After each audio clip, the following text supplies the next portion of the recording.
28, so I'll give it a few more minutes before I begin.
Okay, wonderful. Good evening. Thank you for attending tonight's virtual special meeting. It is Wednesday, March 3rd, on the year of 2021. Thank everybody for attending the virtual special Public Safety Committee meeting, and the time is 6:30. This meeting will be live on West Hartford Community Interactive, Comcast Channel 5, and Frontier TV Channel 6098, and YouTube as well as www.whctv.org. And I would like to call this meeting to order. My name is Councilwoman Carol Anderson Blanks, and I would just like to acknowledge everybody around the screen. I know we don't have a roll call, but I would like to just identify everybody that I can see here. And forgive me if I don't get your titles correct, okay? Don't hold that against me. I'd like to acknowledge our mayor, Sherry Cantor, our councilman, Ben Winograd, our deputy mayor, Leon Davidoff, our councilman, Chris Williams, and our councilman, Lee Gold. I don't see any other counselors on the screen right now, so forgive me if I haven't called you out. Like to also acknowledge Chief Riddick, Assistant Chief Tara, Chief Priest,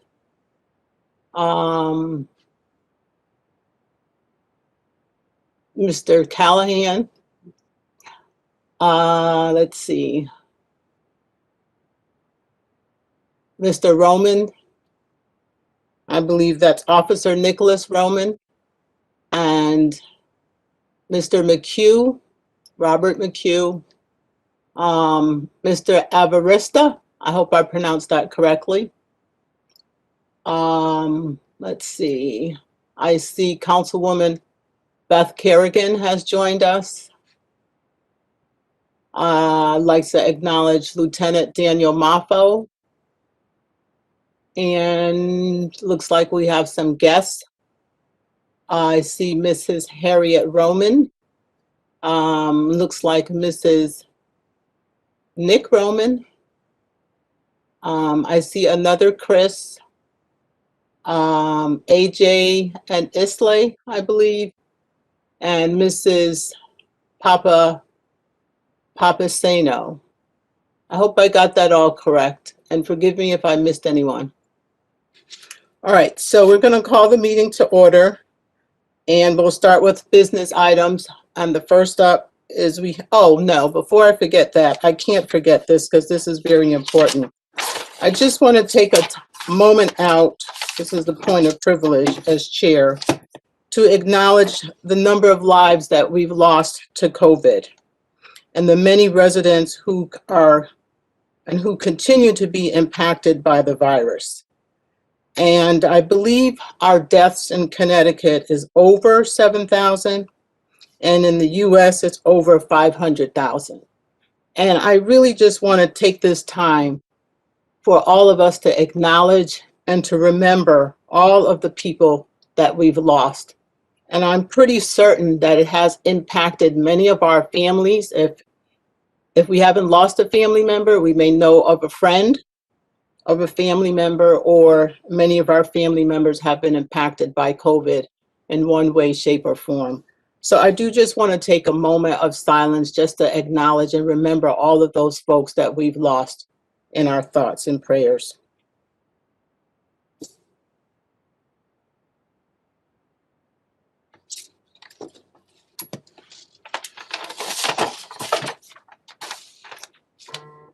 Thank you.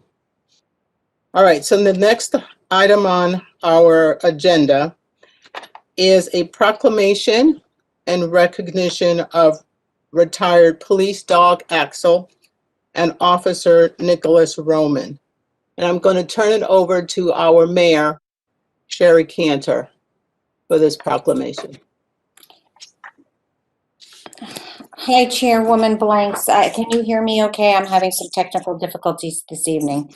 Yes, you're coming in loud and clear. Okay.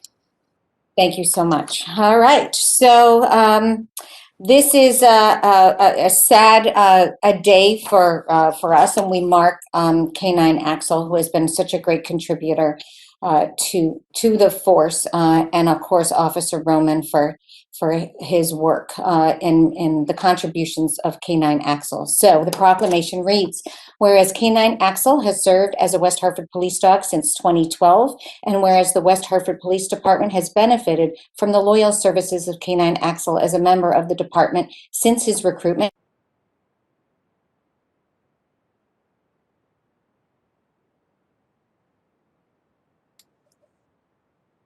Mayor, we lost you.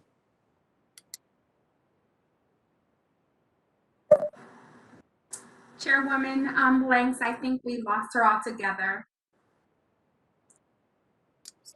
Okay, let's give her a few minutes to get back on and join us.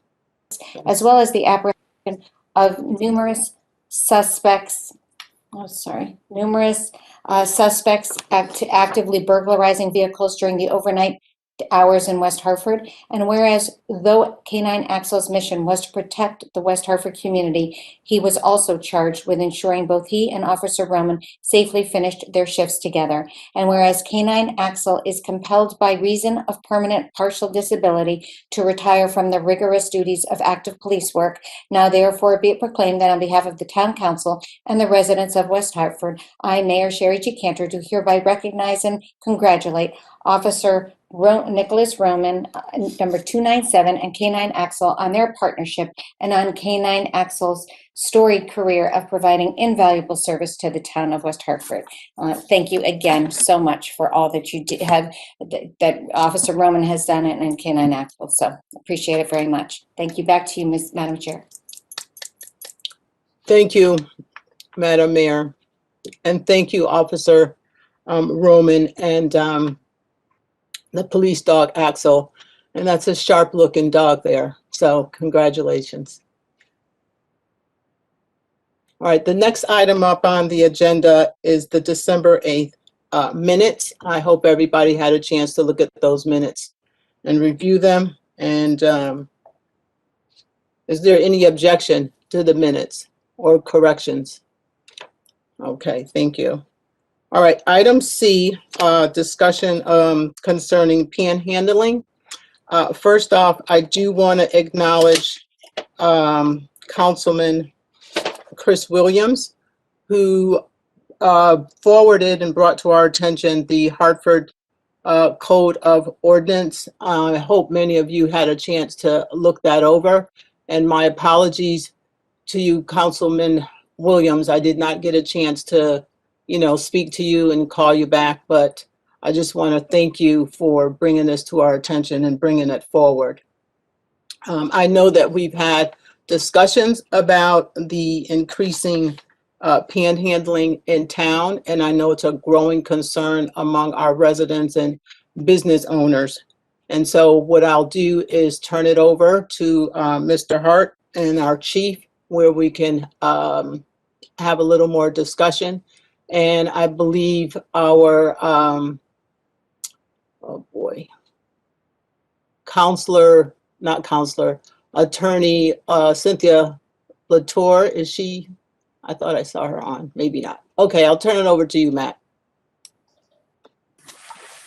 Thank you, Madam Chair. Matt Hart, Town Manager. Good to see everyone this evening. There are two items we want to report on under this item. One is the ordinance that you've noted, Councilor Blanks, brought to our attention by Councilor Williams. I want to thank him for that. And then secondly, we also would like to speak about a research assignment we're conducting looking at a signage program that the city of Scottsdale, Arizona has utilized in the past regarding panhandling. And I'd like to thank our minority leader, Councilor Gold, for bringing that item to our attention. So looking at this ordinance, the ordinance prohibits what we would label as aggressive panhandling. And I think we've talked with the committee and the counselors in the past about our abilities to regulate or limit that type of behavior, as opposed to someone standing in the public right of way with a sign or asking for a donation in a more benign manner. So this ordinance serves a couple of key purposes. It does prohibit aggressive panhandling. It outlines a definition there. But interestingly, the ordinance also does a few other things. It prohibits panhandling, on public transit, as well as within close proximity, within 25 feet of an automatic teller machine, an ATM. And then last but certainly not least, the provision also prohibits people from asking for money from an occupant in a motor vehicle. So that is very significant in our review, reviewing this at a staff level, because our understanding is many, if not most, of the contributions that are made to someone panhandling in the public right of way are from someone in a vehicle. So we have passed this on to Corporation Counsel, Assistant Corporation Counsel Cynthia Latour in particular, as you mentioned at the outset, Councilor Blanks. She is researching this, looking at what other communities in Connecticut utilize. She has found some number that are similar. West Hartford does not currently have a provision like this on the books. So she's reviewing what other cities and towns have, as well as her opinion as to whether the legality of the provision. And then we'll bring a recommendation back to the committee for your next meeting. So I'd like to pause there, and through you, Madam Chair, turn to Chief Riddick to see if there was anything I missed based on staff's initial review of the Hartford ordinance. Thank you. Thank you, Mr. Hart. Chief Riddick. Good evening, Madam Chair. Mr. Manager, you did a great job. I really don't have much to offer, but just to say, some of the provisions here in this ordinance are less than state statute, and I believe in our discussions with the town manager and Attorney Latour, close some gaps, some loopholes that exist in statute. Specifically, the town manager mentioned just a vehicle being stopped in traffic without the individual walking in the roadway, which we would need for statute, just leaning over to the car would be a violation. So that is helpful. And then secondly, in our discussions with the town manager and social services, there's programs and probably some things with community court as far as penalties that we could utilize and get people the help that they need, those who need it. So there's a bunch of things here that I think this provides, and we look forward to the tour's research and what we can come up with. Thank you, Chief. Are there any questions for Chief or Mr. Hart at this time?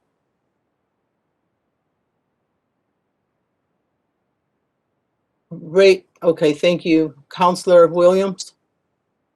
Thank you, Chairwoman. I would just like to thank the Chief and Mr. Hart and yourself, Ms. Chairwoman, for looking into this further. Thank you. You're welcome, sir. Any other questions? Mr. Hart? Thank you, Madam Chair. Matt Hart, Town Manager. And just to the second item that I noted, Councilor Gold brought to our attention a program that Scottsdale, Arizona has utilized. I think it was back in 2019, perhaps 2018. But anyhow, it was a program where the city erected signage along key thoroughfares and in other parts of town that were frequented by panhandlers. And the signage really encouraged motorists to make contributions to charitable organizations as opposed to the panhandlers themselves. And that is something we have talked about here in West Hartford in our own messaging. So Chief Riddick has assigned one of our community relations officers, Lieutenant Vafiatis, to research this initiative. I know he's made contact with folks in Scottsdale, and through you, Madam Chair, I'd like the Chief to provide a brief report on that item as well. Thank you, Mr. Hart. Chief? Madam Chair, we've assigned this to our Community Relations Division. Lieutenant Vafiatis is the officer in charge. He'll be meeting with social services. They have a WebEx meeting set up for tomorrow to discuss our partnership. They're also going to delve a little deeper into the program in Arizona as far as outcomes. Has it been successful? Has it met the goals that they set out in the beginning? So it's been a couple years in place, so we'll get some information on that and what the application is or could be here. So Lieutenant Vafiatis will provide to me a written report with recommendations that will forward to the town manager.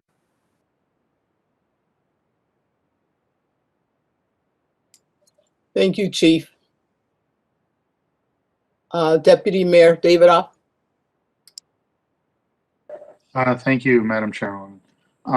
With respect to the ordinance that Corporation Council is going to be looking at, I think it also may be helpful if we contact the city of Hartford and get some data as to how it has been enforced and some metrics as to what was their problem prior to the enactment of the ordinance, and what's the status of the quote problem now as a result of the ordinance. How many incidents, how much fine was collected, what was the experience on the street per se, so that we can have a better understanding to supplement the ordinance itself. And I think that would give everyone a better picture of the situation. We can obviously enact any ordinances we want, but I think it's good to really understand how they really work in the real world in terms of their implementation. And if the city of Hartford has had this for a while, I think that they possibly, or other municipalities in the state of Connecticut, could provide us with the necessary data to see if this is effective in terms of accomplishing what we're trying to accomplish here. Thank you. Thank you, Deputy Mayor. And I'd like to piggyback off of that in terms of if there are any reports or data that shows the number of referrals that are made to social service agencies for these individuals. I know that, you know, many of our meetings, we've discussed the association and the working with our department or with our program social services in town as well as with the state. So I'm curious to see, have they actually made it into a referral source? And if they did, what type of impact or improvement that they have? Or if they didn't, how often are our social services personnel reaching back and trying to work with these individuals? Mr. Hart. Madam Chair, Matt Hart, Town Manager. So we will certainly look into the issues you just raised, as well as Deputy Mayor Davidoff. I did want to ask for a point of privilege. Chief Riddick was hoping to recognize Officer Roman, who wanted to speak briefly on the first item on tonight's agenda. Absolutely. Officer Roman. Officer Roman, Nick Roman. Hi, good evening. Can you hear me? Yep. I don't know if I have this. Am I coming through? Yes, Yes. we can Okay, hear. great. Yeah, I just wanted to take a quick minute just to say thank you. You know, it's been a real busy 8.5 years with Axel, and I couldn't have asked for a better partner to kind of do battle with. You know, I know as Chief Riddick has mentioned in the past, on multiple occasions, the canines are usually used for the more serious or dangerous type calls.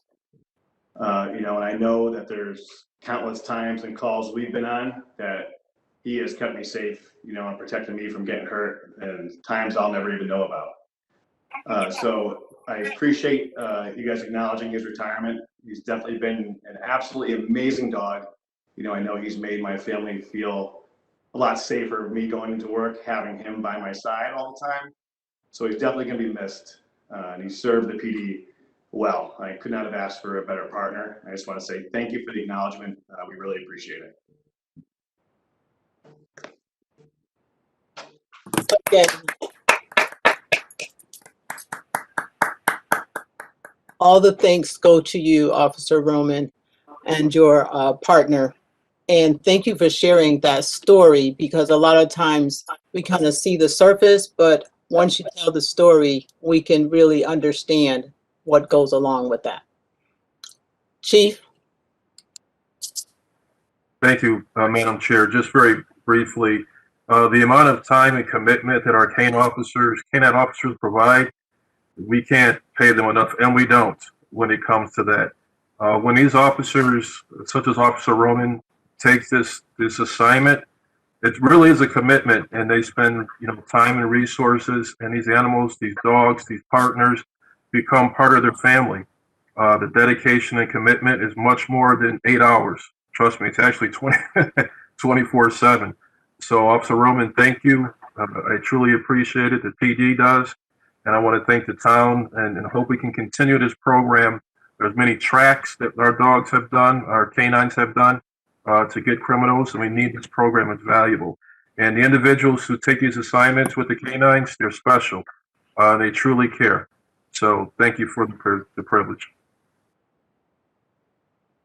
Thank you, Chief. And you know, with you just saying that, I have a question for you, Officer Roman. So now that the canine is being retired, what now happens? Oh, he's my buddy. All he likes to do is get belly rubs and just hang out with me. So I'll take him on fully like I've done, but he just gets to relax now and enjoy his 8.5-year career. Thank you. You're welcome. Thank you. Thank you, Chief. Are there any other questions? I do have one more question, and that was about the signage. I want to say is what is used in Arizona, Scottsdale, Arizona. And I was curious because I think this came up before.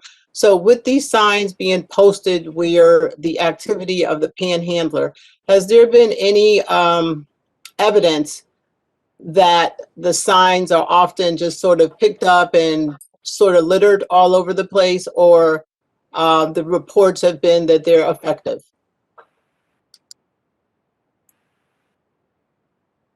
Ms.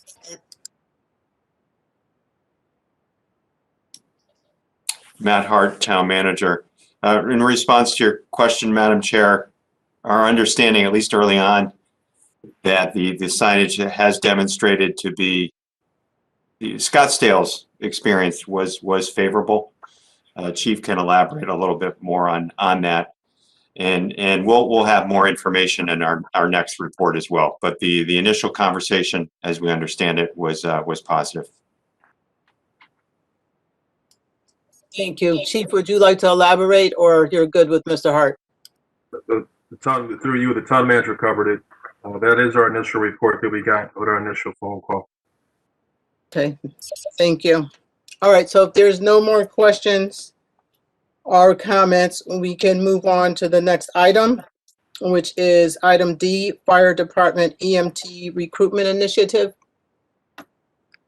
Mr. Town Manager or Chief Priest? Yes, Madam Chair, Matt Hart, Town Manager. So I want to commend Chief Priest and Chief O'Callahan and the other members of their team. I think, as we've talked about in the past, recruitment for both of our public safety departments, police and fire, is an ongoing effort. We've had a significant number of retirements. We hired a lot of people in the late 90s and early 2000s, and folks are retiring after a good career.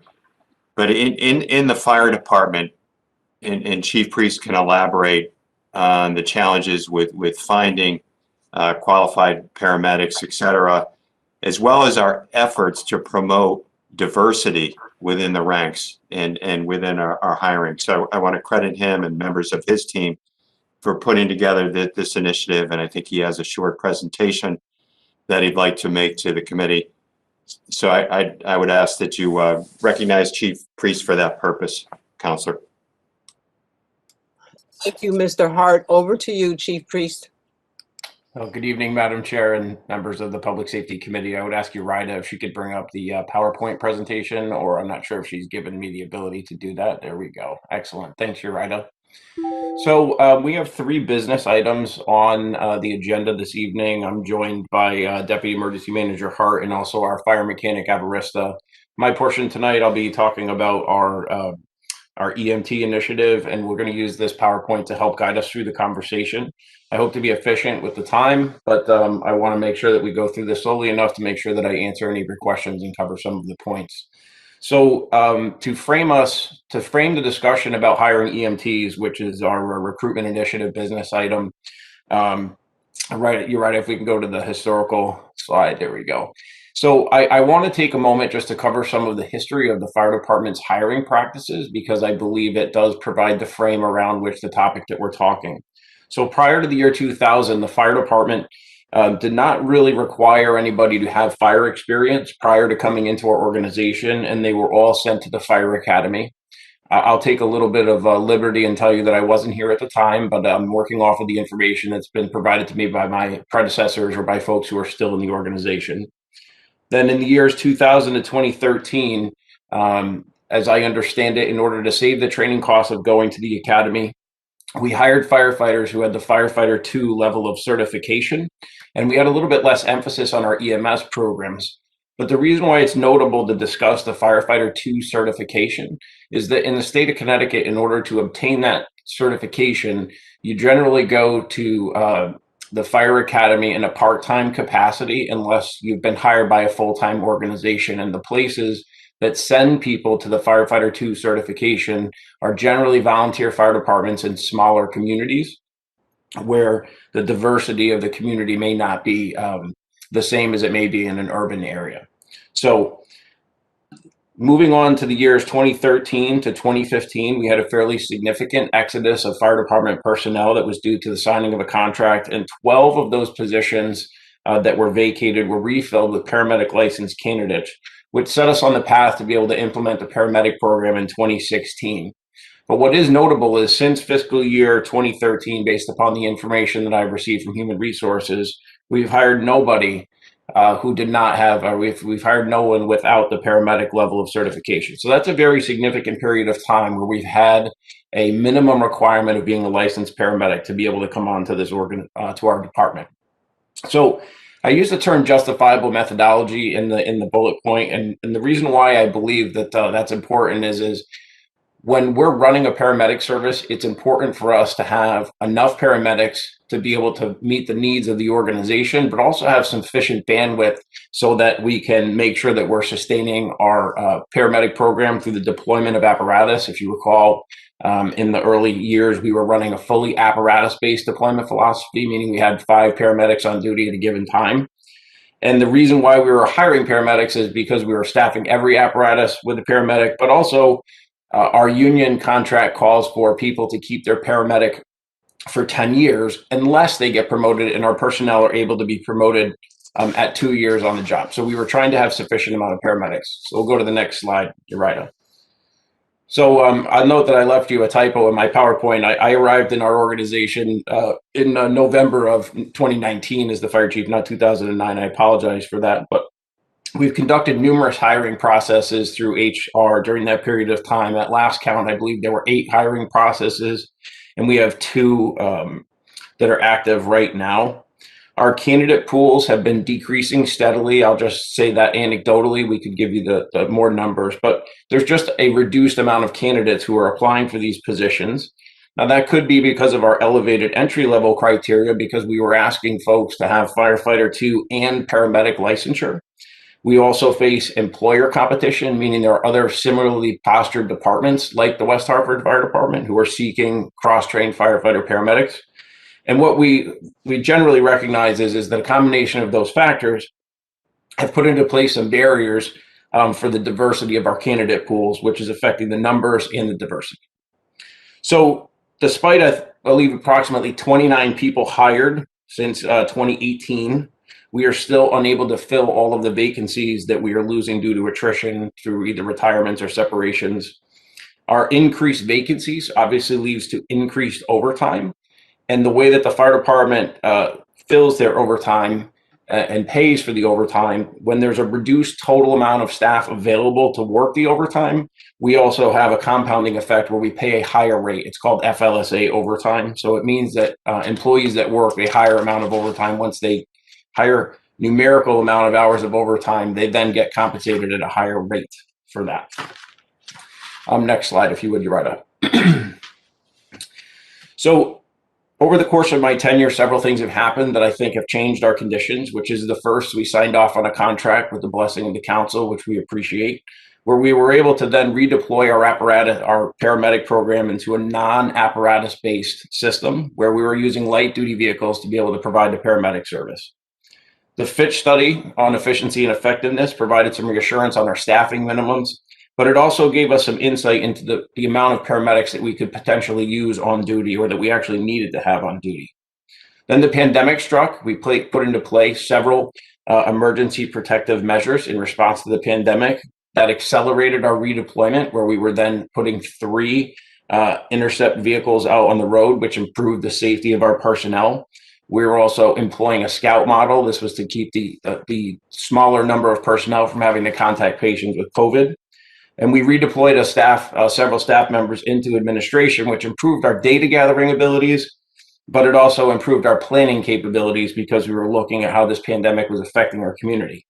But in essence, what we've done is we validated the placement and the workload for each of the 3 paramedic units, and through our emergency reporting center manager, he's advised us that our data shows that we're about 45 seconds faster with our redeployment model.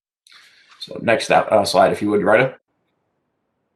So right now, we have 9 vacancies. We just refilled 1. We had a hiring process that was open for several months. We only attracted 1 candidate who's currently in the academy. We know that a significant amount of our overtime is related to our vacancies. And I would make note that a vacancy costs us a significant amount of money because it is the equivalent of filling that overtime position on a full-time basis or a 42-hour work week. One of my battalions ran a report today showing that we're approximately 62% of the fire department's overtime is related to our vacancies. So we are experiencing challenges very similar to the fire service with the diversity of our organization, and we know that it needs to improve. I'm going to cover that in just a moment. And what we also know is that approximately 20% of the fire department is currently eligible to retire, and we have a contract that is getting ready to expire and to be renegotiated for 2022, which gives us pause to concern that we may face the same factors as 2013, where there was a significant amount of fire department personnel leaving. So I'll have you move to the next slide, Urida, if you would. So I'm not sure if you're able to see that as well. If it's not, I'll make sure to have this presentation available for you. But I'm going to take and let this slide kind of stay for a moment because I think it's a very important topic for us to look at the diversity of our organization with regards to race is the first slide. And it shows that the data shows that we have about 91% of the West Hartford Fire Department who would be considered to be white, and the other 9% are people of color. And as we start to talk about some of how that looks nationally, I'll explain that a little bit further. So if we can, I will get ready for the next slide, Urida. Okay. All right.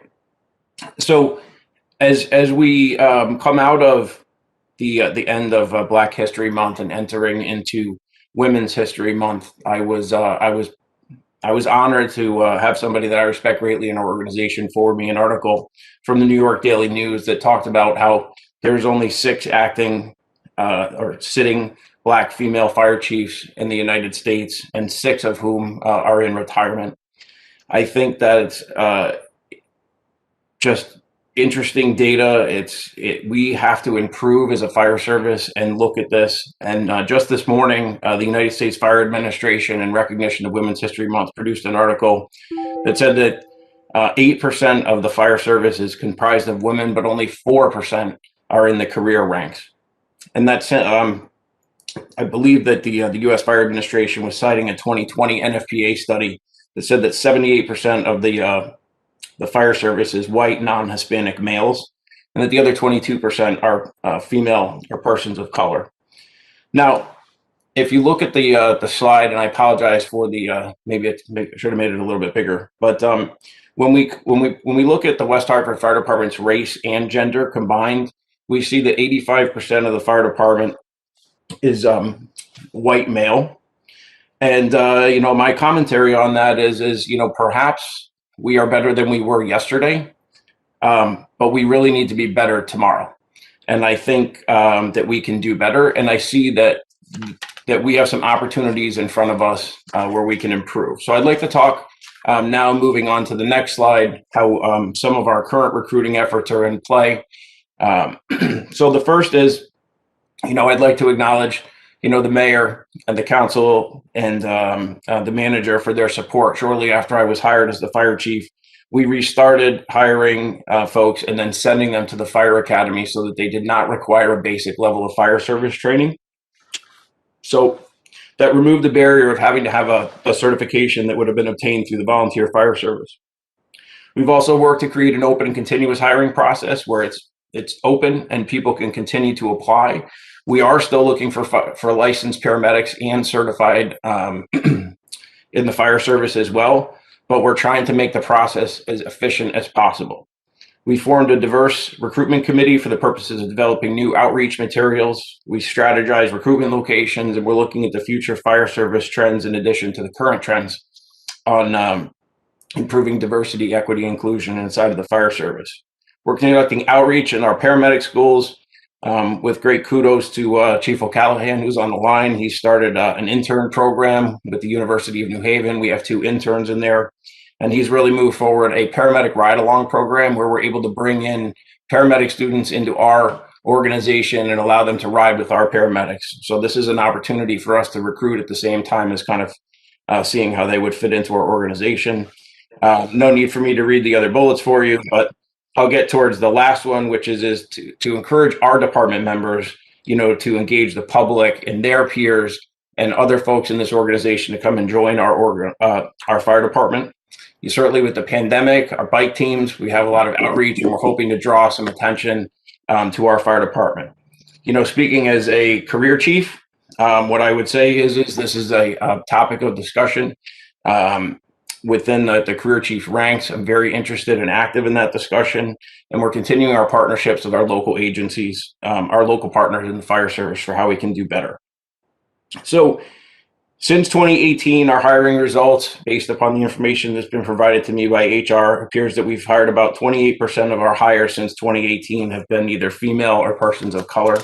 So as I said before, perhaps better, but we can do more. Next slide, if you would, Urida. So we're very confident at this point in time in our deployment strategy and staffing. We have approximately 30 paramedics that are working as firefighter paramedics. We have an additional 8 others that are in a promoted position who are able to work as paramedics periodically. But we're confident that we can start to add at least 4 EMTs, 1 to each group. We've discussed this with our command staff from a deployment perspective to make sure it's sustainable. We've discussed it with the union, and we presented our case to Town Manager Hart and the Human Resources. So currently we have an EMT process that is open. We are looking for people who are recruit certified already, which is going to expedite our training. And we believe that we've at least removed one barrier, which is the barrier to paramedic licensure, by looking at the staffing configurations that we have in the department. This is a very small step, and more steps need to be taken. We're opening the door, and we're starting to remove the barriers. But we need to have better, longer, and ongoing strategies with HR. We've already started with these discussions. As I use the term removing barriers, it's something that we need to do for our fire service and our community. We are now envisioning, or we're realizing that we have to make the investment in our candidate pools much earlier than we expected, perhaps even at the middle school, high school age, in our community members. We need to start this a lot earlier than where we are right now. What has worked in the past is not working for us right now. We also need a multifaceted approach. The reality is our fire department does need staffing in order to make sure that we're being fiscally responsible with our overtime costs. But we're not going to do that. We're not going to sacrifice quality, and we're not going to sacrifice having an inclusive and diverse workforce to try and rush people in the door. So through consistency and perseverance, this is how I hope that we can move our department forward. I know I have an outstanding team behind me who's helping me, many of who are providing excellent advice and consult. So last slide, you're right, if you would.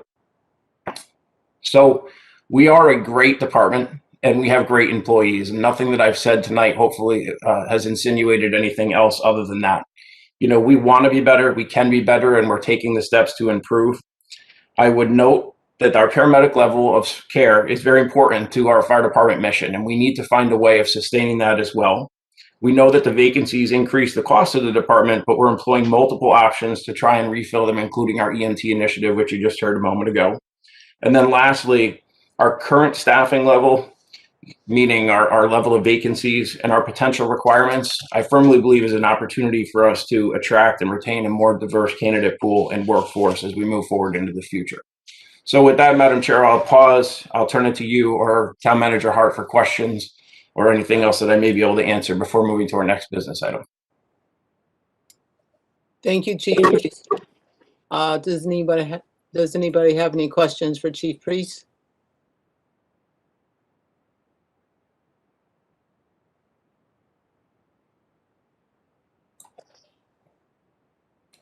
No questions? Did someone say something? No. Chief Priest, I do have a question, and I'm happy that you mentioned it towards the latter part of your presentation about connecting with the schools.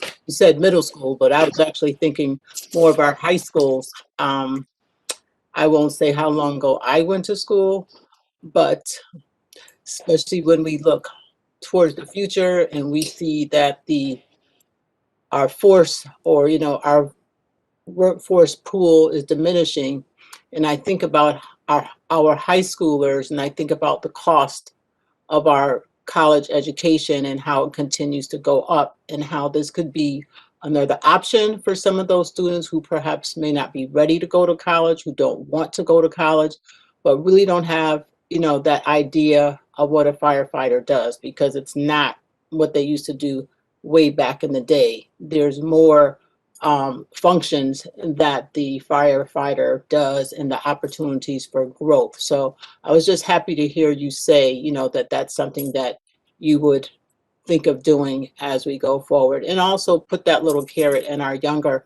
learners in terms of the middle school. So I just thought I was happy to hear you say that. Thank you, Madam Chair.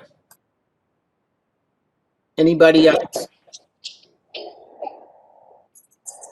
Okay, for those of you who don't have your video on, if you have a question, I guess you could just holler out or what have you, and I'll recognize you. I don't want to slight anyone.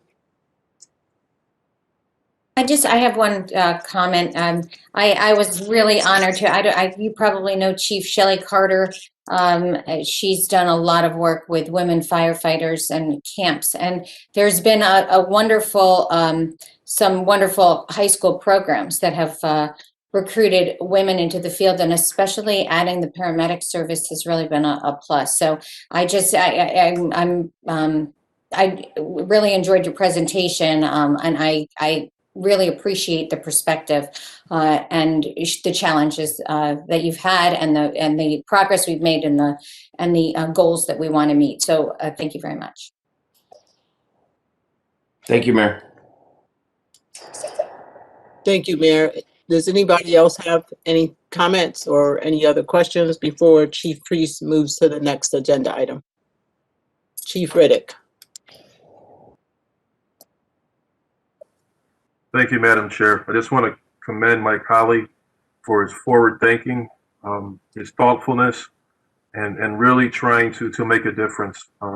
We've had numerous conversations behind the scenes, and his willingness to say, I don't know, but yet I want to know, his willingness to say that we're not there yet, but I'm trying to get there, I admire that tremendously. A lot of people aren't willing to be open and transparent as he is, and recognizing that there is a need, and he's willing to put himself forward and his organization forward to fill that need. So I commend you, and I thank you and your team, Hugh, and the rest of the team. Thank you very much for recognizing it and not just saying it, but doing it. Thank you. Absolutely. Thank you, Chief. All right. Oh, I'm sorry, Deputy Mayor. Thank you, Madam Chairwoman.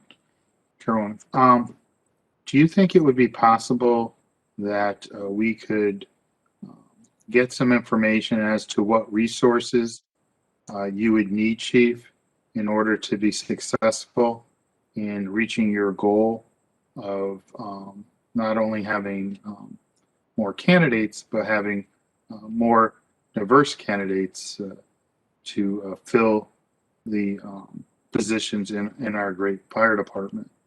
And I don't expect an answer tonight, but I do think that we're probably not the only community that has faced this or will be facing this. And perhaps there are methodologies that are available for us to examine to make us successful. And if we could just step back a minute now that we've identified what the issue is, see what others are doing in terms of good sound policies to resolve the issue before us. So I know that you're quite capable of accomplishing that, and willing to take on any task that's thrown at you. But I think right now probably the time is right, because should more members of our force retire, the issue will just grow larger. And the best way to resolve that is to have a plan in place. So thank you for bringing it to our attention this evening. And if we could just see if there's resources that the council needs to commit in terms of reaching out and finding those individuals that would be good fit, as well as meet the criteria that we're trying to have with respect to a diverse qualified workforce. Thank you. Thank you, Deputy Mayor. Any other questions? Yes, Councilor Blanks, this is Mary Fay, Town Councilor Mary Fay. May I ask a quick question? Yes, Mary. Um, Yes, Councilwoman Fay. Over to you. Thank you, Chairman, and through you. Please,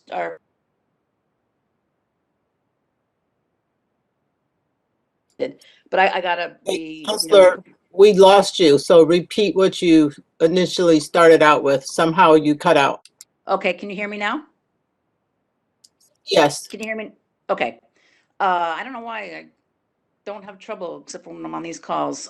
This is for you, Mr. Chief Priest, and thank you for the presentation. It was very comprehensive. My question and truthfulness, and I'm glad you spent time on overtime because I had received a report recently that I had asked Mr. Hart some questions about, and I was surprised at the numbers. They were quite large. I know you know them as well as anybody else, better than anybody else. And is there anything we can do about that? I mean, some of these guys, their salary is 100 and they're collecting 200 in overtime.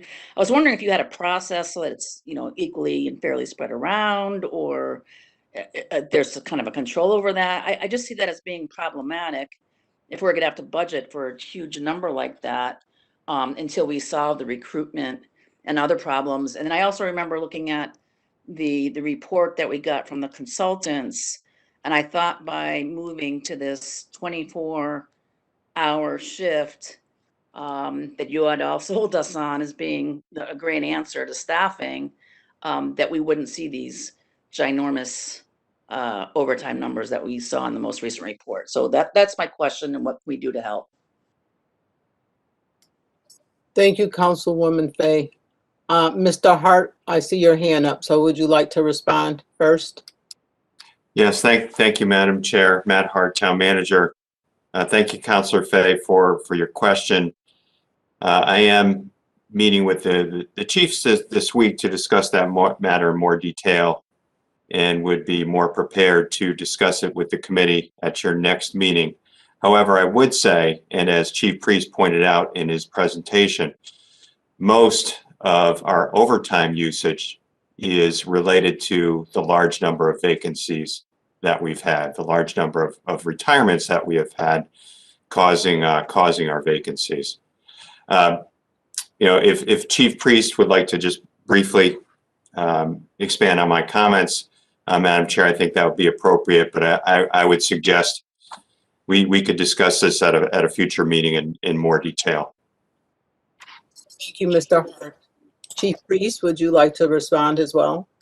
Sure. Sure. Councilor Fay, thank you for asking the question. I certainly know that that's a topic of interest that I look forward to speaking with the manager about, but just some very basics of that, ma'am, because you would ask some specific things. So the first is, yes, we do have an equalized system of overtime where the numbers of hours are distributed amongst the eligible people who are volunteering to work the overtime that is available. And then the schedule changed for the firefighters. It was the same amount of hours in the work week that they had prior to that. It was just a different configuration of the hours. But I look forward to having more conversations about this and bringing solutions to the table and being part of the team to solve this moving forward. So.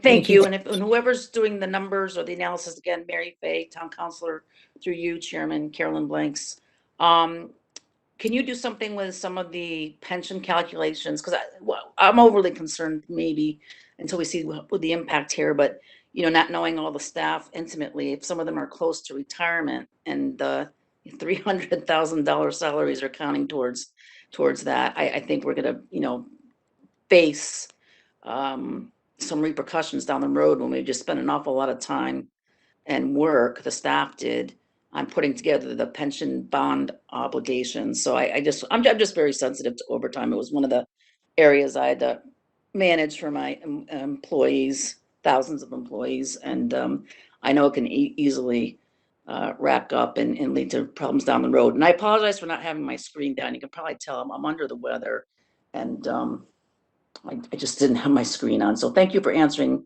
as well as you can tonight, and I look forward to a more robust discussion. Thank you, Councilwoman Fay. Are there other comments or questions? Okay, I don't see any, so therefore, Chief Priest, you can continue with the next agenda item.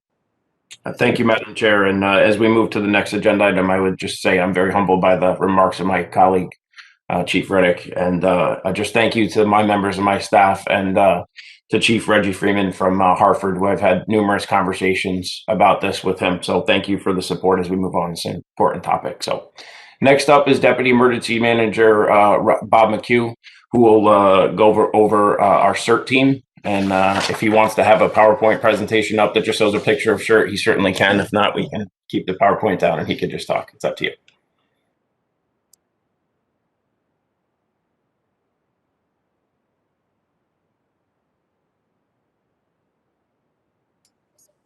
We can't hear you for some reason. There we go. I think you can hear me now. Okay, great. Good evening, everybody. Thanks for having me. I'm really excited to get this opportunity to bring you up to speed on our CERT team, or the beginnings of our journey with reinstituting it. Hopefully, you had some time to take a look at the pamphlet that I think was forwarded to everybody, which gives a good general overview of the program. As you know, CERT stands for Community Emergency Response Team. And what a CERT team is a group of volunteers made up of residents, business owners, town staff that receive some special training to assist during townwide emergencies and special events. The goals of the CERT team are pretty simple.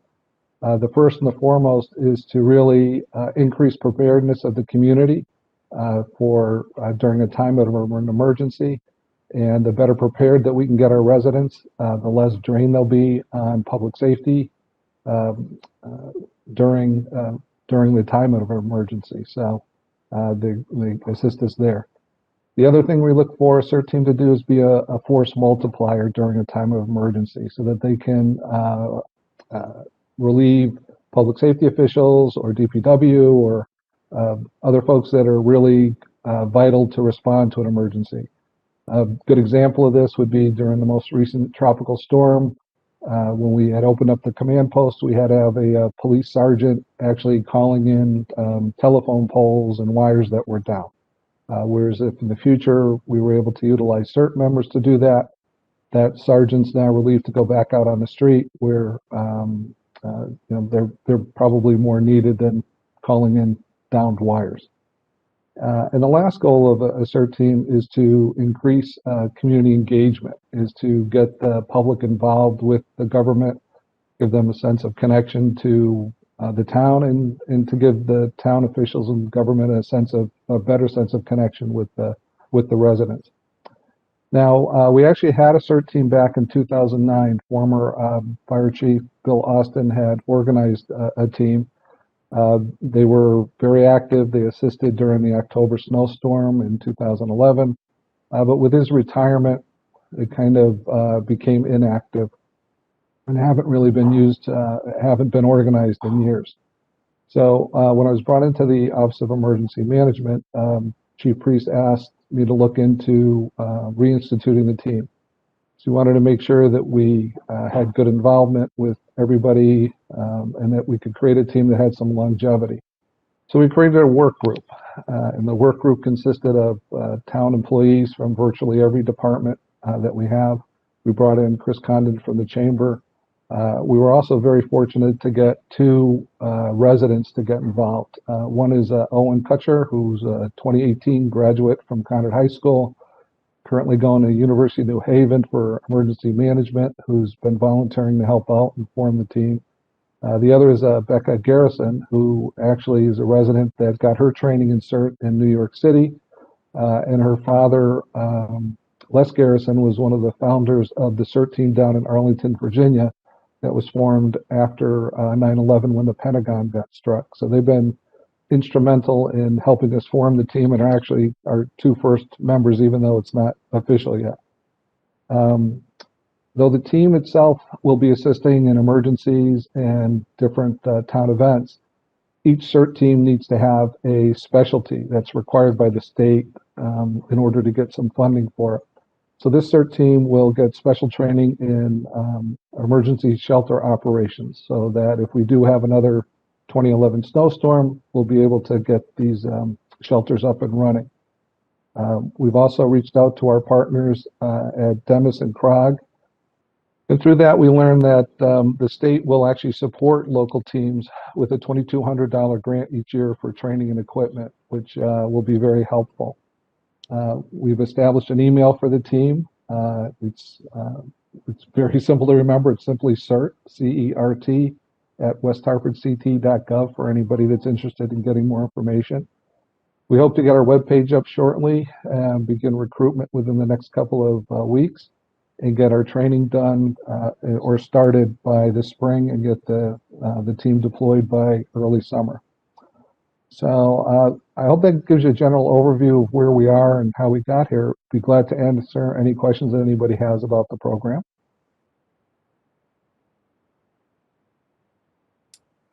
Thank you, Mr. McHugh. Does anybody have any questions or comments? Mr. Hart? Thank you, Madam Chair. Matt Hart, Town Manager. I'd like to thank and commend Mr. McHugh and Chief Priest and others for getting the CERT team up and running. It has been utilized successfully by many communities around the state and nationwide, and I think it'll be a very important enhancement for our emergency management program. I also want to commend Mr. McHugh, Bob, for his excellent work since his hiring. I think the establishment of his part-time position, that's one of the best things we've done in recent years. He's played such a critical role in the town's response to the pandemic, tropical storm Isaiah, any number of things. So kudos to you, Bob, on a job well done, and thank you for bringing this idea forward. Thanks again, Mr. McHugh. Okay, we will move to the next agenda item, public safety fleet inventory. Mr. Hart, are you going to take this one? I'll kick it off, Madam Chair. Matt Hart, Town Manager. Periodically, we'd like to give the committee an update on the status of our fleet inventory for both police and fire. Thought it was especially critical at this point during the year heading into budget. You will see a handful of items in the capital improvement program that we present to you next week. Normally, the smaller vehicles for both police and fire are purchased through CNRE, the Capital Non-Recurring Expenditure Fund budget. Also, the private duty work that our police officers do, that's a very important revenue source to help us purchase police cruisers and other light equipment. Chief Riddick, when we turn to him, he can talk about that as well.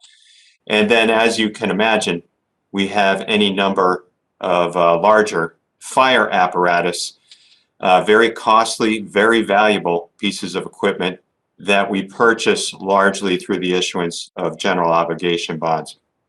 So what I would recommend, Madam Chair, is if we could turn first to Chief Riddick. He can provide a brief overview on the police side.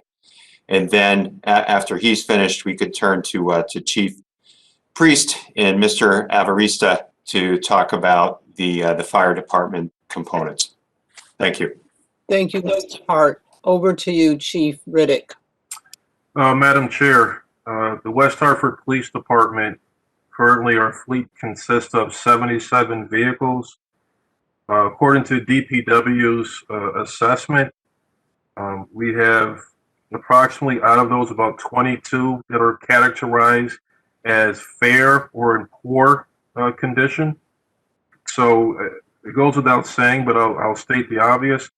For our police officers, the vehicles are their office, and we really do need them.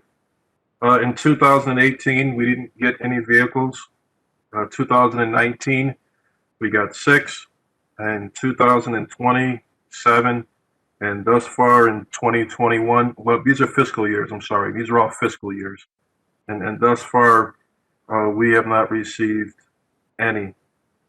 So that being said, the replacement value based upon DPW's evaluation and assessment is when the vehicles get upwards to 100,000 miles, we have to worry about repairs and vehicles being out of warranty. Another value that we get from the vehicles, if we're able to replace them out from patrol to other places, is while there still is value, we can push them to other divisions within the police department, or we can push them out somewhere else within the total town fleet. DPW in the past has put together a vehicle replacement plan. There's a 10 a year vehicles a year plan, a 5 vehicle a year plan. Each one's different. They might take an initial outlay of 10 plus vehicles or more. So that being said, you know, I'm very pleased and happy to get whatever we possibly can. And the CNRE, when that money does become available to make these purchases, it's extremely important. But if we could budget for this some other way, it would be very, very helpful for us, because unfortunately we're getting behind. You know, each year we don't make a purchase, we're getting behind. And what's going to happen is, which we're trying to avoid, just like with your house, if we get behind, there's going to come a year we have to pay and buy 15, 20, 25 vehicles. We don't want to get to that place. So that's pretty much my report at this time. Well, I will step back and say in 2021, this next fiscal year, 21-22, we made a request for 9 vehicles, and again, we've gotten 2 so far. Thank you for your time and consideration. Thank you, Chief Riddick. Over to you, Chief Priest. Thank you, Madam Chair. So I'm going to use the term unsung hero, and you're looking at him right now. That's our mechanic, Vince Avaresta. I'm very pleased that he's with us tonight. He's certainly our specialist in the area. He's the only one that we have, but he's best positioned to be able to really provide the council, the Public Safety Committee, with the best overview of our vehicles as well. So I will ask you, Ryder, to pull up the few slides that Vince has for us, and then I'll be glad to answer any questions when Vince is done. Good evening, everybody. I'm Vince Avaresta. I'm the fire mechanic for the fire department. So just have a quick little PowerPoint for everybody. So we can move to the next slide. So this is a basic fire department inventory. What we did with the new vehicle replacement plan is we gave everything a class. So your apparatus class is pretty much your large fire trucks. Our ALS and training class is the smaller light duty vehicles, the medic units that you see running around town. The chief class is obviously designated for the chief officers, the inspectors for the fire marshal division. And then our BC support class is for the battalion chief or shift commander. And then we try to have a spare vehicle to put him in if there are any breakdowns for his front line. And then we have a mechanic vehicle, that's mine, and then one late support or reserve class vehicle for any other, if we have a light duty personnel. Right now it's being used by COVID personnel at this time. So we can move on to the next slide. So 2 things, since we switched to the new deployment with the ALS intercept vehicles, we have seen a savings in fuel. Initial numbers are right around $3,500 for the year that we've seen in the savings, as well as about 50% reduction in mileage on all of our frontline apparatus, the big trucks. So we're not running back and forth to the hospital anymore, and the majority of the medical calls we're sending the light duty stuff. So this is saving us big time on wear and tear for the large apparatus, and shifting some of this cost over to the lighter trucks, where it's a lot more cost effective to fix. Okay, so we can move on to the next slide. So this is our primary replacement focus, what we're looking for. So as you can see, most of the vehicles, they're 2002, 2005, so they got quite a bit of mileage on them. So we're looking to cycle these vehicles out, get newer vehicles passed down to these slots. So they'll be just a lot more dependable for us, and we won't have any issues when they are in service. So as you can see, the average mileage across the board is about 121,000 miles. 70% of the fleet, of our fleet, is out of warranty. So where this becomes an issue is if you do have any major repairs that's outside of basic service, that's coming out of our budget. So if we have much newer vehicle inventory that are covered under warranty, this won't be coming out of our regular maintenance budget.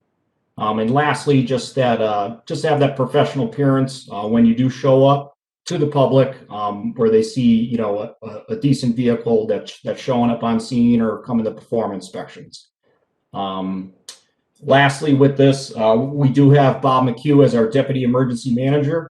At this time, we don't have a vehicle to place him in. So most of the time, I believe, is using his personal car to get around. So we do have an urgent need to equip him with a department vehicle.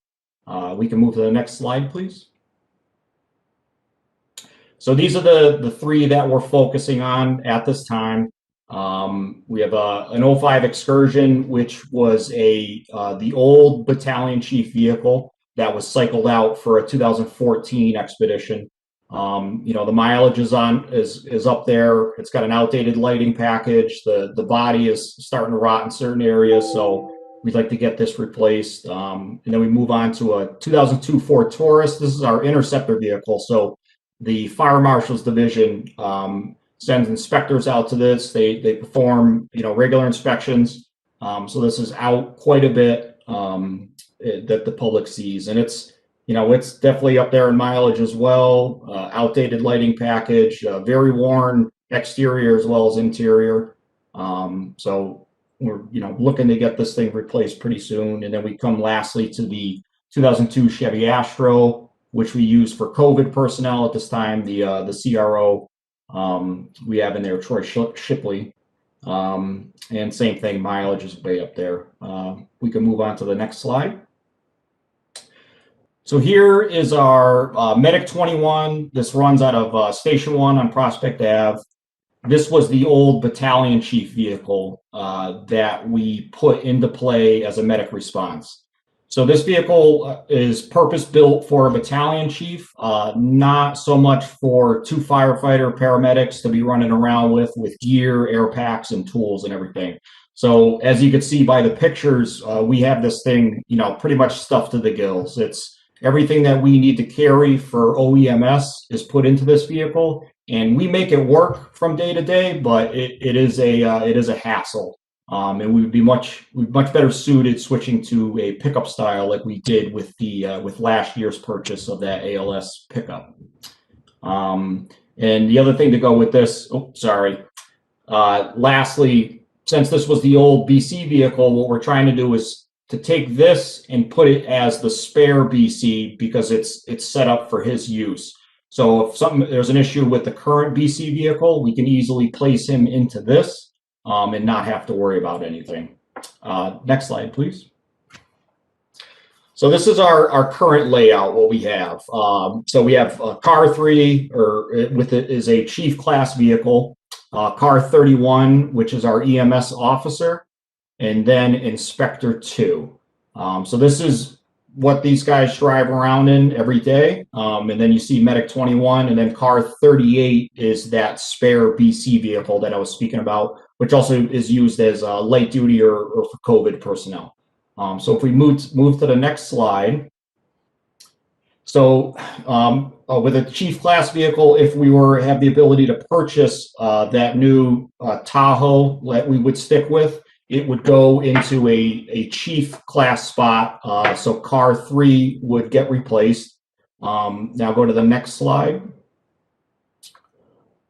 So then what would occur is we would be able to trickle down these newer vehicles into those other spots. So old car 3 would now become car 31. So you can go to the next slide, please. So that gets passed down. Next slide. The training vehicle then gets passed down. So the old Intercept sedan takes the place of the old Ford Taurus, and then the old Inspector 2 will eventually get sold off. And then we'll go down to the next slide. So hopefully a new ALS pickup would be purchased. Next slide. And then same thing, it would rotate down.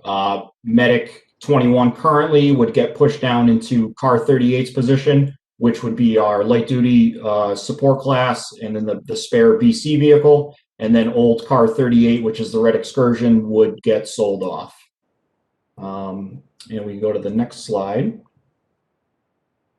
So as I said before, our current needs right now is going to be a chief officer class vehicle and an ALS pickup, and then as well as some sort of light duty car for the deputy emergency manager. And then just continuing with our replacement plan that we set out to stick with that. And just as Chief Riddick said, is you stay on top of the stuff where you're purchasing a couple vehicles year after year whenever the plan is designated, then you stay ahead of the curve instead of where the mileage racks up and then the repairs start to mount up from there, and you're really you're spending a lot of money out of your budget to maintain these vehicles.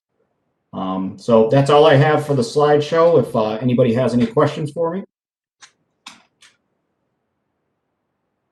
Thank you, Mr. Avarista. Are there any questions? Any comments? Deputy Mayor Davidoff. Thank you, Chairwoman Blanks. To the town manager, I presume that as we head into budget review, we'll be looking more closely at the vehicles and our ability to fund them or not fund them, and what the funding sources, as well as what the budgetary impact would be. Is that correct? Mr. Hart. Thank you, Madam Chair. Matt Hart, Town Manager. Thank you, Deputy Mayor, for the question. Yes, we will. We will be spending more time on this issue. And I am cautiously optimistic that we will be able to release some, if not all, of our CNRE funding for the current year. For the current year, as Council will recall, we've been holding on to that monies to have it available for separation pay and other purposes should they unfold. And then the other item I would emphasize in terms of priorities, particularly for the current year, I think that having that additional ALS vehicle would be enormously helpful. As Mr. Avarista talked about in his presentation, being able to deploy the paramedics in those two-person teams and using those light vehicles has really saved significant wear and tear on the larger pieces of apparatus. Thank you.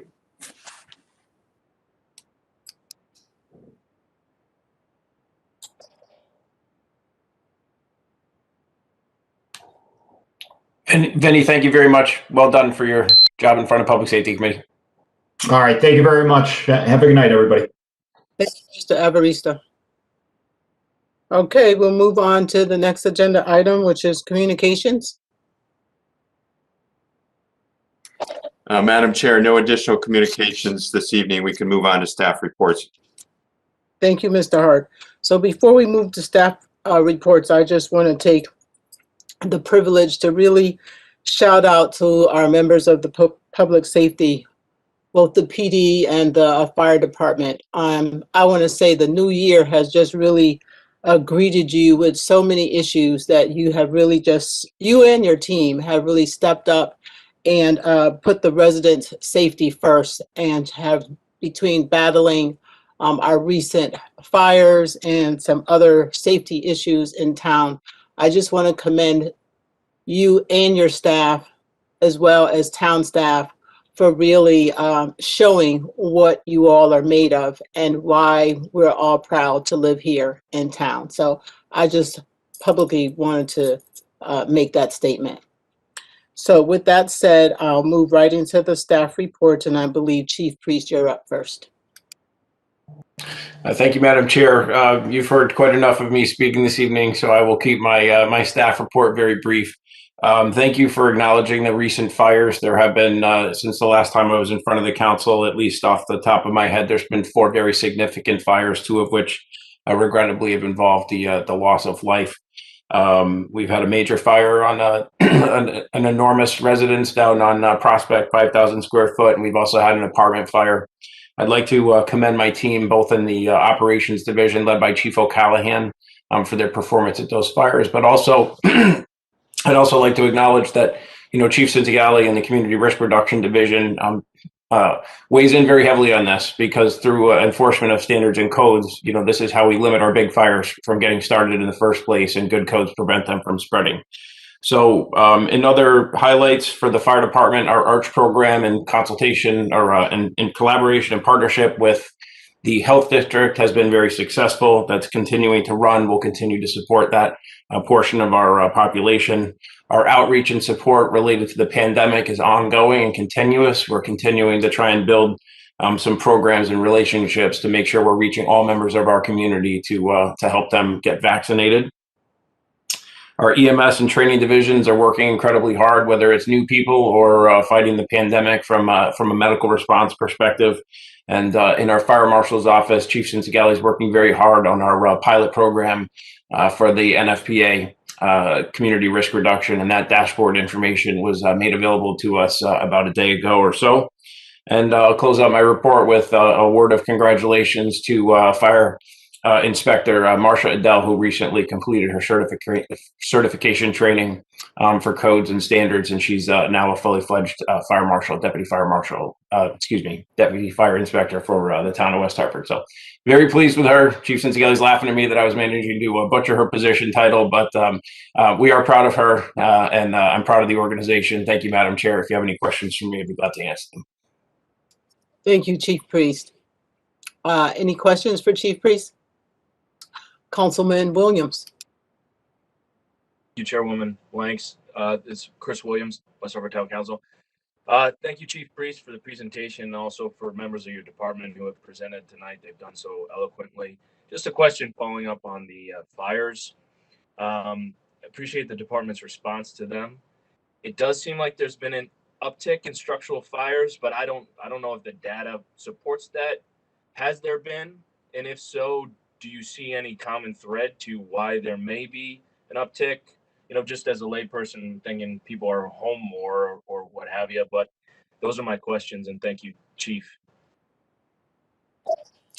Through you, Madam Chair. So, sir, absolutely, we are up in fires, and then I think the best subject matter expert to answer that right now would be Chief Cinzigali from an investigative standpoint to answer your question about whether or not there's any common threads. So if that's all right with you, Madam Chair. Yes, over to you, Ms. Chief Cinzigali. You're on mute.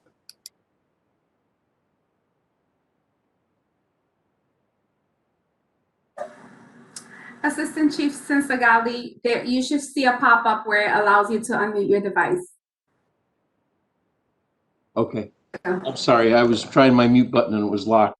Through you, Madam Chair, Mr. Williams, right now it's a little bit too early to establish a common thread. We had three structural fires. I can tell you that the structural fire at the 105 South Main Street was related to a cooking appliance that there have been recalls on, and there's several class action suits on right now. So we've identified that unit as the cause, but the insurance company is looking for subrogation opportunities. The fire on 711 Prospect is still under investigation. The building was unoccupied during the fire. The fire caused significant damage. We do know that there was a large water loss at the beginning of January in that house that caused a lot of the interior interior walls to be demolished. So we had several floors that were just open with no interior walls. So the fire was able to gain a really good headway. And the damage is extensive. And we're trying to piece together the cause of the fire through many, many interviews. So we haven't been able to establish a common thread. Like, I can't tell you that it was all cooking related. We feel that there may be an electrical issue. on the Prospect Avenue house. One of the fatals was a car fire that looked to have started from some mechanical damage in the car. That's all we have right now. All of the investigations are still open. The fatal fires, we're waiting for the coroner's reports so that we can go through and establish, so that the cause of death has been established and rule out any foul play. We need to know whether the person was alive at the time of the fire or not. I have been surprised to find that in a fatal fire that we thought was a fatal fire years ago, the fatality was actually a heart attack. Died before the fire. So. Thanks, Chief. I appreciate it. Madam Chair, I just have one quick additional thing to add in on top of that for Councilor Williams and for the rest of the Public Safety Committee. I'd like to just recognize Chief O'Callahan's efforts, as well as Fire Inspector Marcia Adele. They're working on an outreach program that we roll out every time that there's a significant fire. And part of that is to get out into the community, the neighborhood to where the fire started. And that's to reassure the residents, to provide some fire safety topics, but just in general to have a presence and to be comforting as well. So that's a program that's being rolled out. It was rolled out for Elmfield Street, and we're putting that into more of a formal policy. So kudos to Chief Cinzagalli for his investigative efforts, supporting Fire Inspector Adele, and to Chief O'Callahan for rolling that out with the Ops Division. Thank you. I appreciate that, Chief Priest. Councilman Williams, do you have any other questions? Are there any other comments? Deputy Mayor Davidoff. Thank you, Chairwoman Blanks. Thank you, Chief, for your report this evening. I would be remiss if I didn't commend you, as well as the others in the command and the men and women of the fire department for doing an outstanding job in meeting the challenges that have presented themselves in the very short period of time since the beginning of the year with respect to the structure fires. As has been demonstrated with the follow-up emails that you have forwarded to us, it's been all hands on deck to respond to these particular instances. And it's my understanding that we are adequately staffed to meet that, and the mutual aid from adjoining departments and communities, that plan has worked quite well to staff our community firehouses should the need arise if an additional call should come in. And I think that sort of reflects back to some of the findings we had during the Fitch report that hopefully one day we'll get back to and to look at. So really kudos all around. Thank you for keeping the council apprised of the developments in a very meaningful way and in an accurate manner, so that we can truly understand what's being experienced by the workforce. And also, I think the recognition and that the ARCH program has provided, I think, has been an inspiration to other communities throughout the state of Connecticut on how to get done COVID vaccinations to those who are homebound. So West Hartford has been and will always continue to be a leader because we try to think outside the box to meet the needs of our residents, and that comes from good training and excellent management. So thank you to everyone involved. Thank you for your comments, Deputy Mayor. Thank you. Thank you, Deputy Mayor. Councilwoman Kerrigan. Thank you. Through you, Council Blanks.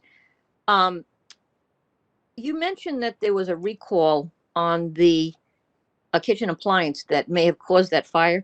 Are you at liberty to say what that kitchen appliance was? And if you are at liberty, would it make sense to inform others in the community about it? Or maybe it's out there, I just haven't heard. And I also want to say thank you for you and your staff who always put your life on the line to keep the rest of us safe. We will appreciate it. You may not always hear it, but we count and know that you guys will always be there when we need you. So thank you so much. Thank you, Councilwoman Kerrigan. Chief Priest or Town Manager Hart, who would like to respond? But we would have to ask Chief Sensigal if he's in a position to be able to identify the equipment.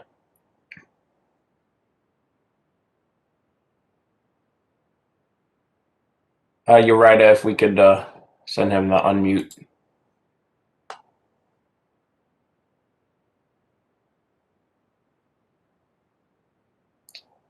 Thank you.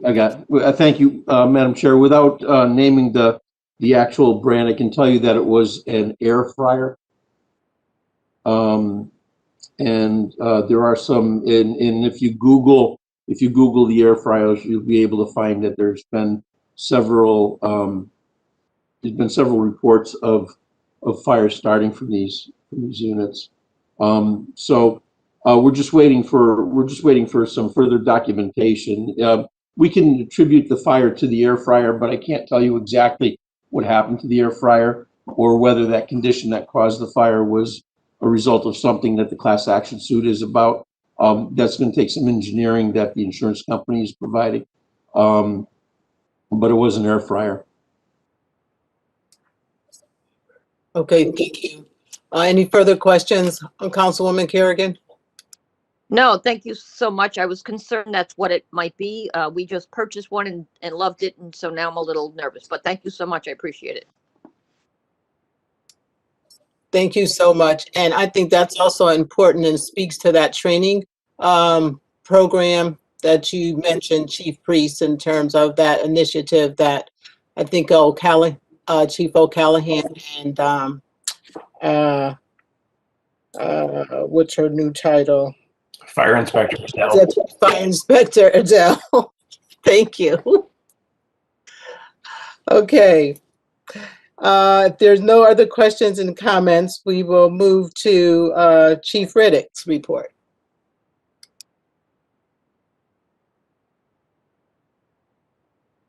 Thank you, Madam Chair. I also want to give kudos to the fire department for their efforts with these several fires that have occurred this year. Job well done. Unfortunately, as we know, we did lose one individual, but not because of the efforts or lack of efforts of our fire personnel. So I appreciate that.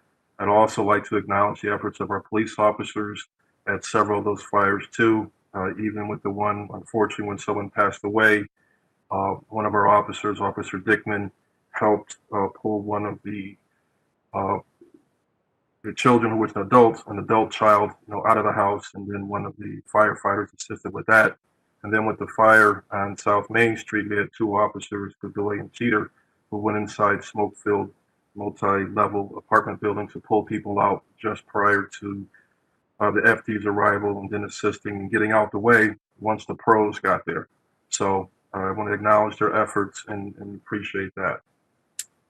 You should have our initial staff report, which was submitted previously. I do want to highlight just quickly the February 12th incident when the West Hartford Police Department, in collaboration with Meriden, were in an attempt to serve a robbery first-degree warrant in Meriden.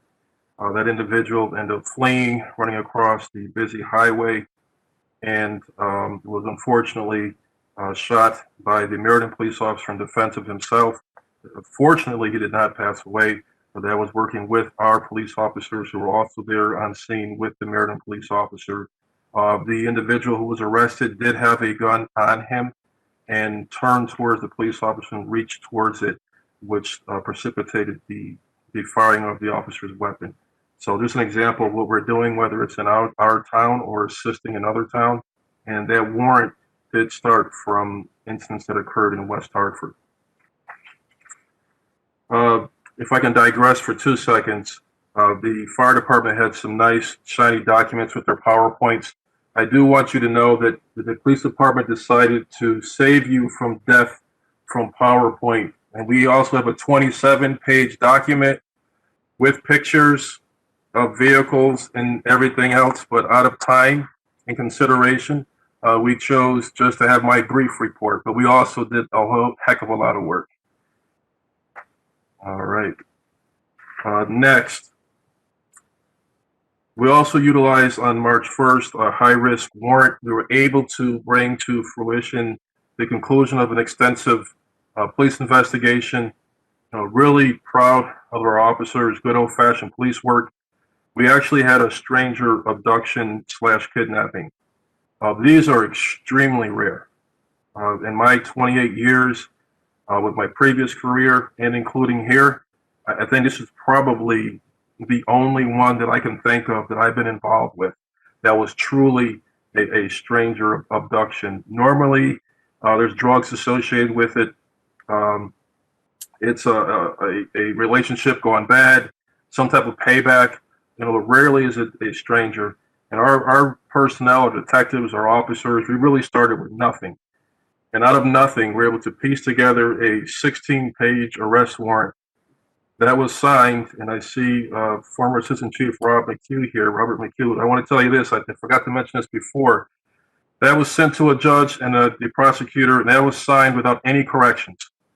16 pages on an arrest that started with absolutely nothing, and we pieced it together, no DNA, all circumstantial information, and to get 2 arrest warrants with a $750,000 bonds each on them, and to effectuate those arrests without anyone being injured.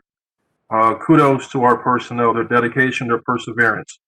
I know there was some concern by some members of the public and maybe some counselors regarding the lack of notification in the beginning. We had to take a calculated risk. We saturated the area. We had police officers out. We were concerned about the victim.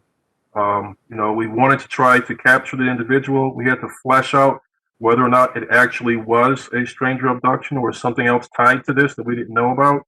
And as we started piecing information together to come to the end, which we got to recently, we don't believe that there was a significant risk to the public. So kudos to those police officers. The other incident that occurred early this morning, a lot of attention was brought to it, multiple shots fired that occurred in the Fern Street, North Main Street area. That's an ongoing investigation.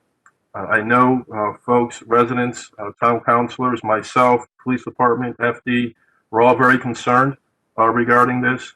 We're working hard. We're going to piece some things together. We also have statewide narcotics working with us. We also have an officer on the FBI Violent Crime Task Force working. So we're working this case. It was targeted. We're very confident that this was not random. Individuals knew each other. Something went down somewhere, and retaliation of that, it's what occurred. I apologize, I can't provide additional information because, as you know, it is ongoing and we are working things. We have our community support unit currently working. Every detective in the police department is assigned to this. So we will work hard every single day until we're able to make an arrest and put this case together. So one more quick thing. The type of events don't normally happen in West Hartford. It is unusual. I do want folks to feel that they're safe. Our town is safe. But as you've heard me say before on numerous occasions, we do not live in a utopia. We don't. If we did, there'd be no need for law enforcement. There'd be no need for judges, prosecutors. Now, unfortunately, these things happen. It's our job as a police department to take this personal and professional, to do the best that we can to prevent these things. And when they do occur on occasion, to dedicate our resources necessary to bring those individuals to justice. And as a quick snapshot, in 2008, we had 4 incidents involving firearms or shots fired. 2019, we had 2. 2020, we had 3, and this year we've had 1 so far. So it does not happen frequently. We have to remember we are a large. I know we're a town, but we're number 9 in the state, so we're pretty big. And these things do happen on occasion. But we will not accept the fact that they can't happen on occasion. We'll do our due diligence, but we are safe. This was targeted, and but we should be concerned, as we are. And I'm ready now to take any questions. Thank you. Thank you, Chief. Any questions for the chief or comments? Councilman Williams. Thank you, Madam Chairwoman. Thank you, Chief Riddick, for your presentation. As always, very thorough. I did have a question for you, sir. I remember, I think it was more than a year ago. I think it was January of 2020, and you gave us a presentation at that time about concerns you had as a department for youth recidivism. And it was a great presentation. I remember you quoted scripture a few times, which was pretty profound. And at that time, you talked about how you as a department could use some help on the state level with some issues that you saw that made your life, and actually the life really of the men and women in the department in West Hartford and throughout Connecticut, more difficult.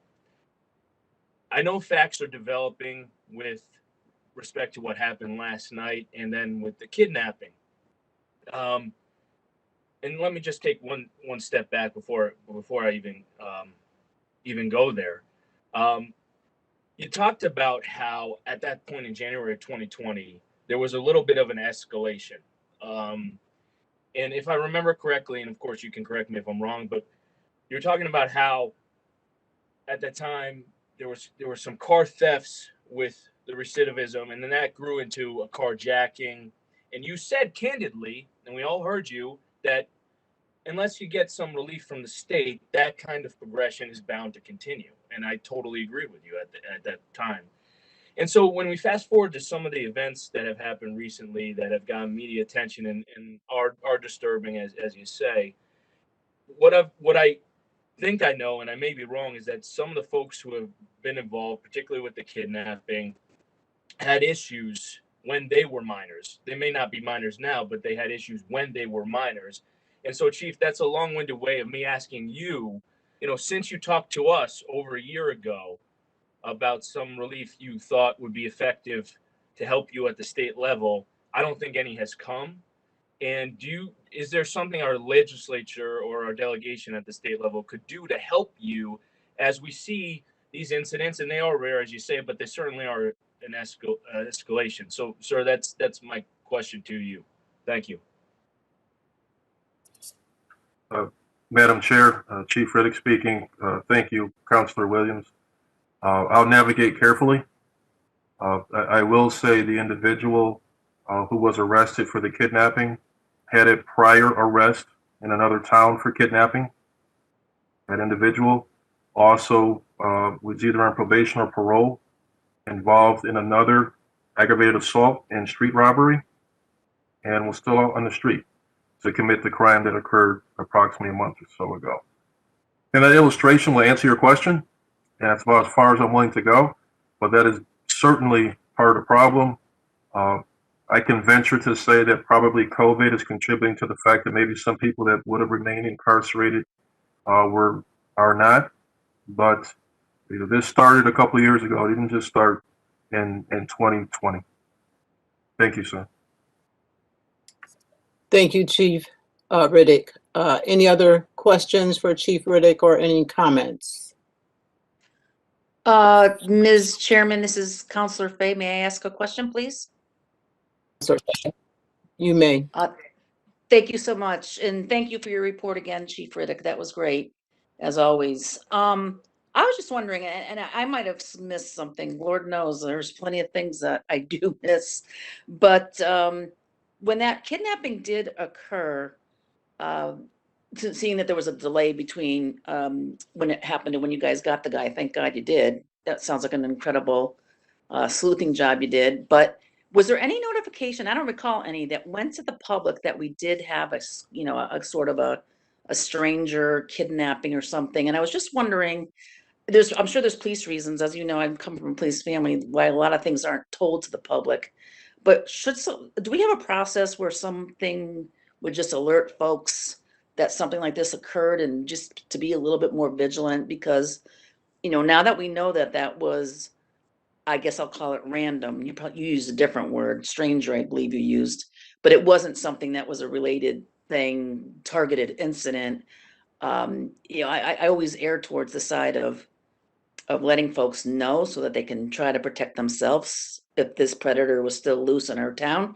So I just wonder, and I don't know if this is for you, Mr. Hart, or for Chief Riddick, but do we have a process of when we would want to inform the public of something like this? And again, if you did, I missed it completely. I went through my emails, I didn't see anything. But I didn't find out about the kidnapping until the thankful, positive, thank God resolution was in place. So I just was wondering if something like this comes up again, if it would be something that the public would be made aware of, or if this is something that for your good reasons that you wouldn't. Thank you very much. You're welcome. Through you, Madam Chair. Yes, go ahead, Chief. Each incident is different, and it's a case by case. And there may be situations in which we would notify the public right away. This was calculated on our part. We weighed the pros and the cons, and we have to remember there was a victim here. And for a short time frame, a week or so, we had to sift through the validity of a complaint. Remember how I started this? These stranger abductions are extremely rare. So we had to do a lot of legwork and to vet and to make sure that that's actually what it was.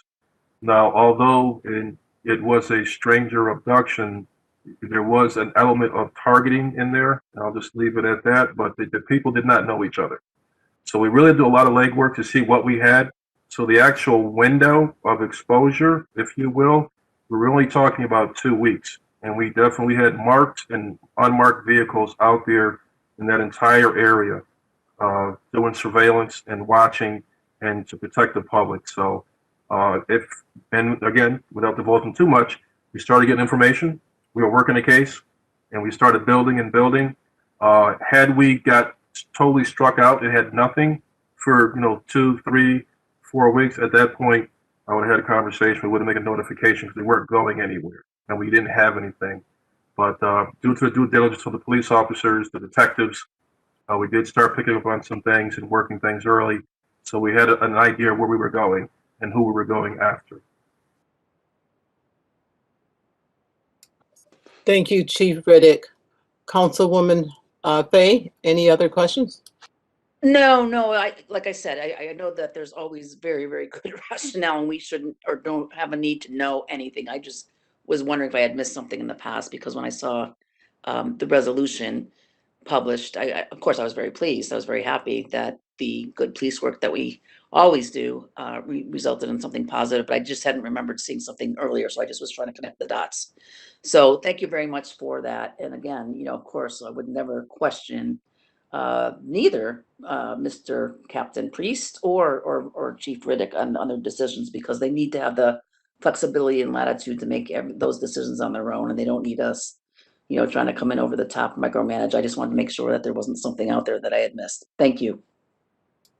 Thank you. Are there any other questions or comments before we move to Mr. Town Manager's report? No, I don't see any. Chief, I just would like to say great teamwork and great police work. And thank you for, all that you do. And the same for you, Chief Priest. Great teamwork and great firefighter work. And both of you talked about how important the training is, and it definitely pays off, and it shows in what you do when the time gets really intense. So just thank you both, to you and your team. Mr. Town Manager, I'm going to turn it over to you for staff report, if you have anything to report out. Yeah, thank you, Madam Chair. Matt Hart, Town Manager. I'm going to quickly share my screen and run through this quickly. I want to thank the chiefs and our other staff members for their good reports this evening. And more importantly, their excellent work 24/7 to help keep our community safe. What you have in front of you, and you can review it in more detail when you have time. This is the action plan, your action plan, our action plan for improving community engagement and trust, our work with the police department. And I really want to focus on the last 2 pages. And through you, Madam Chair, I'll want to turn to Chief Riddick at the end to add to my comments. Item number 4, as you may recall, relates to transparency and developing a report around use of force, other key metrics. And I want to thank Chief Tara as well for his excellent work putting this together. And we should have more information on this topic for you at your next meeting. As you know, the council recently adopted an ordinance establishing a citizen police review board. I know you're in the process of recruiting members for the board. I understand there's been good interest. A number of folks have submitted letters and resumes.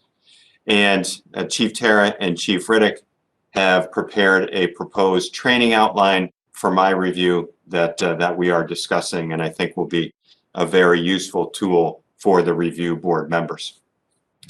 Next item relates to piloting or demonstrating various body cameras. Recall, we identified that as a priority, and the police department has been doing that. They're hoping to make a selection by July 1st of this year. They will be applying for a state grant to cover 30% of the cost of the cameras, and you will see a proposal in my budget that I present to you next week to help cover the cost of the town share of this equipment.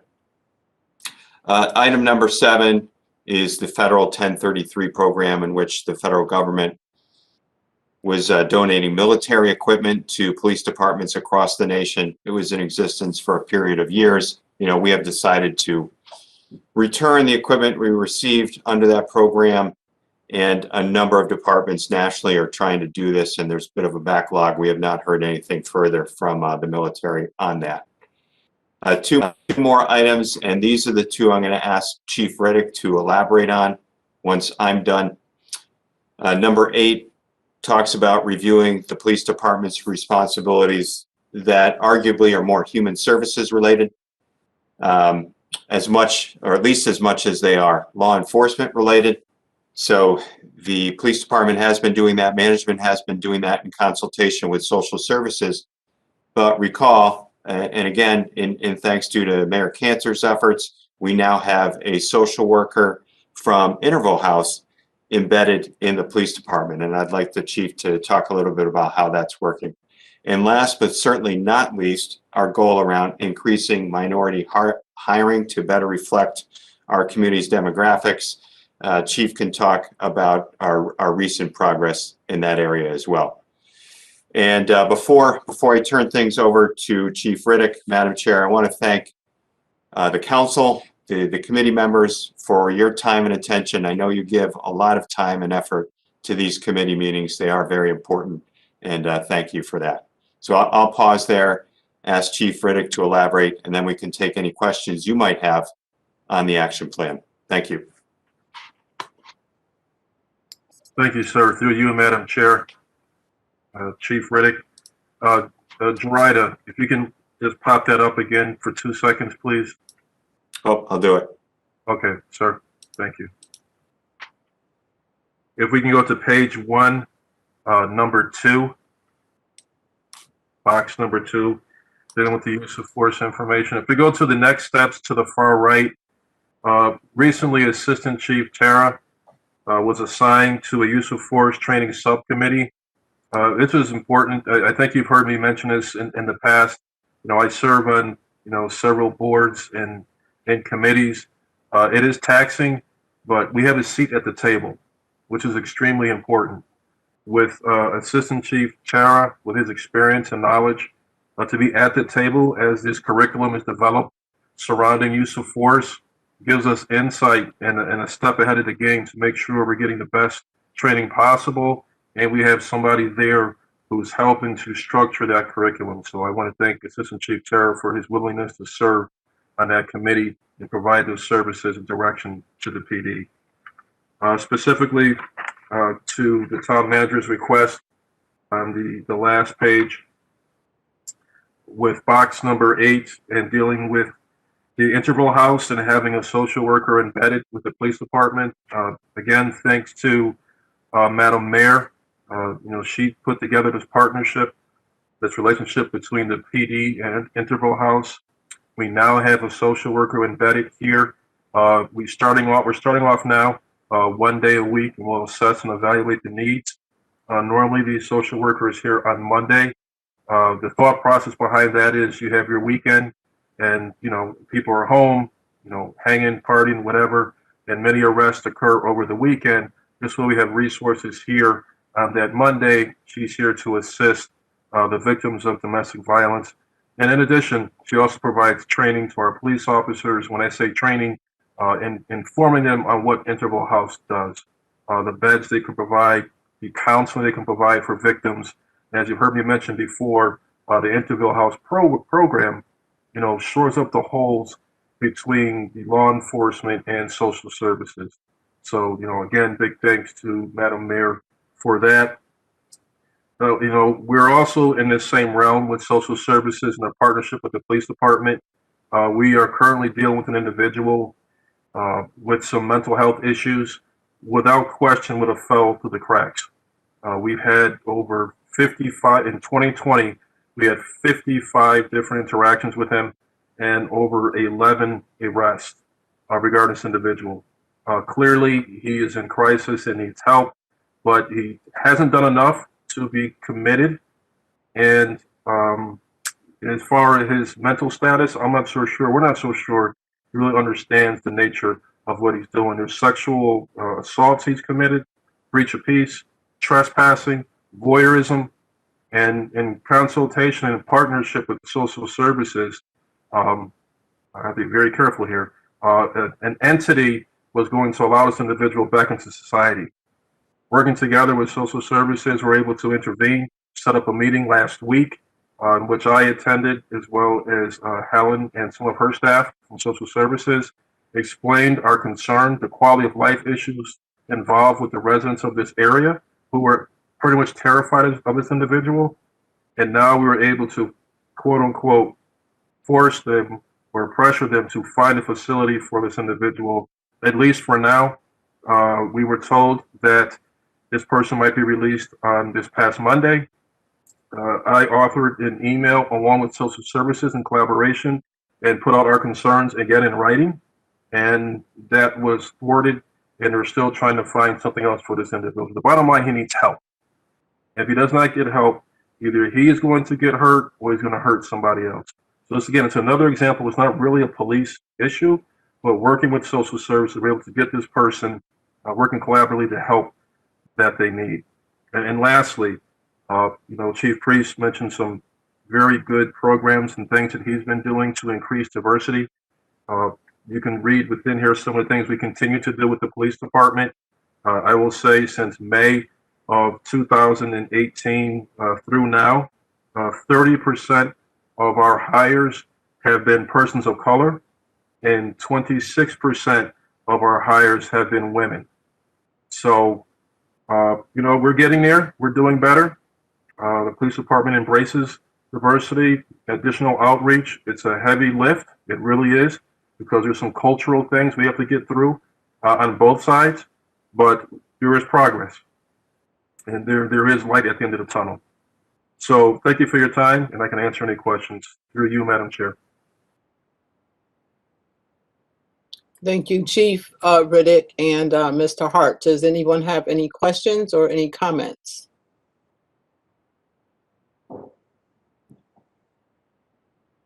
No questions. I know the hour is getting late. Okay. Well, again, thank you for your presentation, Mr. Hart, for your report, and Chief Riddick for that information towards the end of your report there. I'm happy to hear that, one, that you're being informed when individuals, as you just described, is being considered to be released, and you have that opportunity to voice and advocate on behalf of the department and the town why that individual should not and why they still need help. I'm just happy to learn that that is actually happening, and we're really collaborating with the departments of social services to find services for folks that are still struggling with some mental health issues, which still is an issue in our society that we just do not want to accept. I think once we accept that, we can really put some resources to that issue and get the help that's so desperately needed. So again, thank you both. Okay, just moving on with the agenda. So I don't delay anything. Do we have any future agenda items that we would like to entertain for the next meeting? All right, if we can't think of any right now, we can always reach out to me or to Mr. Hart. All right, so if there's nothing else, we will adjourn. It is 8:28. Go out and hug your family and maybe even have some ice cream. Thank you, everybody.